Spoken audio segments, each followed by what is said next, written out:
你搞邊個都好，你唔可以搞陳慧琳。睇嗰啲 fans 咧又問喎，好多關於你嗰啲好有趣嗰啲娛樂圈啲嘢喎。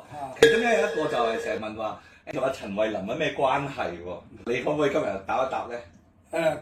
好啊，我而家話俾你聽，其實啊，我同陳慧琳咧真係冇親戚關係。哦，只不過佢老豆我哋見過面。哦，而且呢個陳慧琳呢個女仔咧係非常非常好女仔嚟嘅。係啊。咁我哋大家都好尊敬佢嘅。係。根本我哋就係冇親戚關係嘅。哦，咁當時點解咁多人傳話你係佢親戚咧？因為嗰陣時咧，陳慧琳咧就啱啱啱即係唱歌我又曾經講過一句説話，你搞邊個都好，你唔可以搞陳慧琳。